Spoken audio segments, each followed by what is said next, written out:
Cell basics. We need to know of a few different types of cells. We got 3 on here, okay? But really the 3 different types of cells, there's really 2 categories that we need to look at first, okay? So this cell right here and this cell right here, they are the same type of cell. So this is different. These 2 are the same. These are eukaryotic cells, meaning that U means true and nucleus, so there's a nucleus here and there's a nucleus here. So if they have a nucleus, they are eukaryotic cells.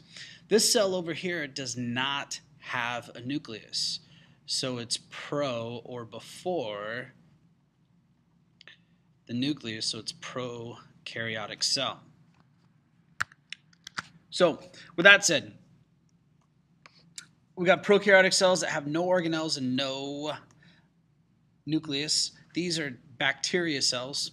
And then we have eukaryotic cells. They have lots of organelles, but more importantly, they have a nucleus.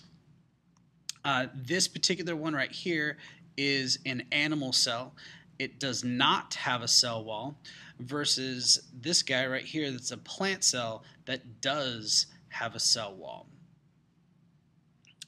In terms of the size compared, here's an animal cell. It looks like, I don't know, a giant moon compared to a spaceship trying to land on it. Here's our small prokaryotic cell, our bacteria cell, and here's our giant animal cell.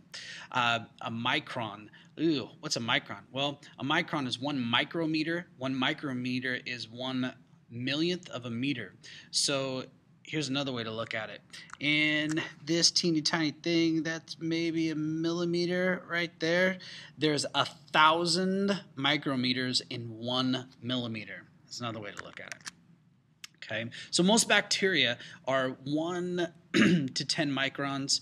Eukaryotic cells are 10 to 100 microns. So eukaryotic cells are much bigger than prokaryotic cells. So why on earth would we study cells? Well, cells make up tissues, tissues make up organs, and organs make up bodies.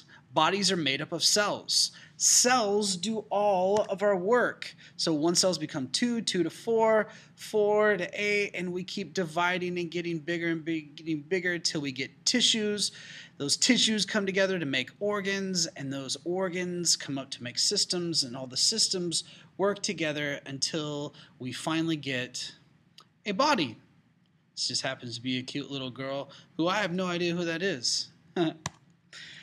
The work of life. Well, what jobs do cells have to do for an organism to live? They got to breathe, which really means gas exchange.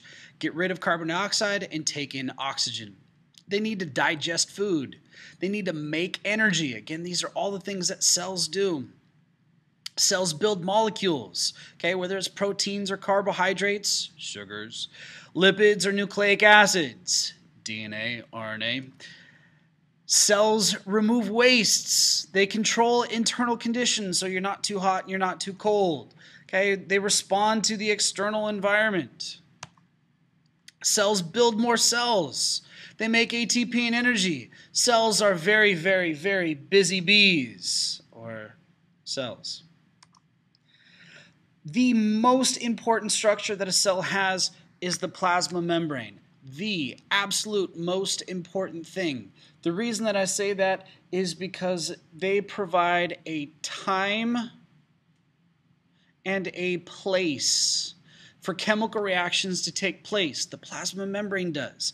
Otherwise, it would just be a whole bunch of random chemicals floating around. That's not good.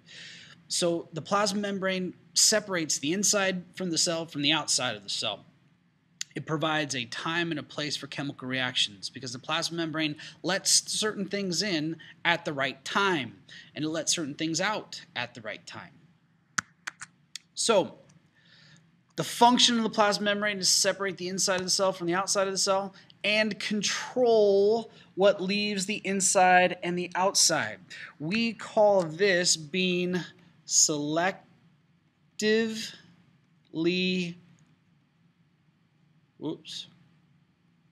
permeable. Selectively permeable. Selectively permeable means you're going to select what things can come in or out or cross the plasma membrane. So, oxygen, carbon dioxide, all those things need to go across the plasma membrane. Food across the plasma membrane. Same with water and nutrients and waste. We got to get rid of it. All those things need to go across the plasma membrane. It recognizes signals from other cells. So especially this guy over here, it's going to recognize, hey, I recognize you, you're cool. Or, hey, I don't recognize you, bacteria, and sound the alarm for our immune system to take care of that bacteria. It allows communication between the cells. The structure is a phospholipid bilayer, a double layer of fat. But the key one here is what you see in red, phospholipid bilayer. Here's what I mean by a phospholipid bilayer. Here we have a phosphate head. Okay, come on, we're up here. So this is one phospholipid. Okay, so up here we have a phosphate head.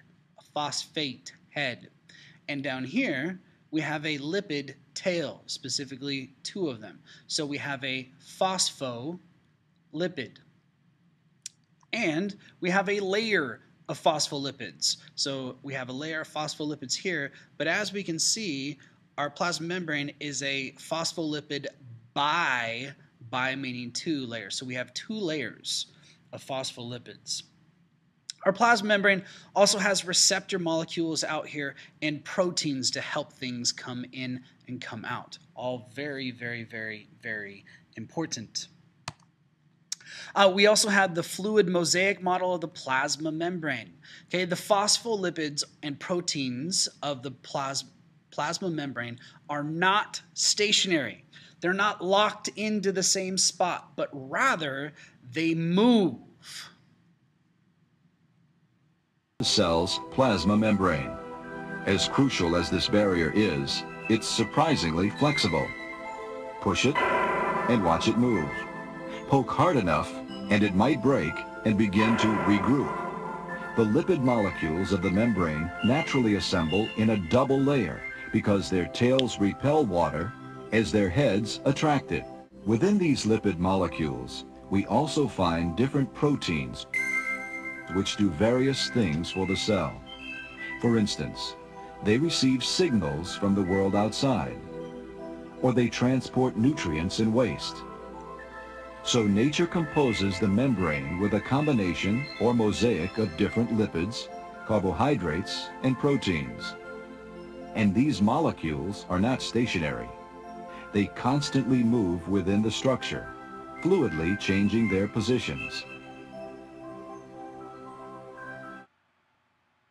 So what we've covered so far is just a couple of things. Basically, here's what we got an animal cell. The outside right there is the plasma membrane.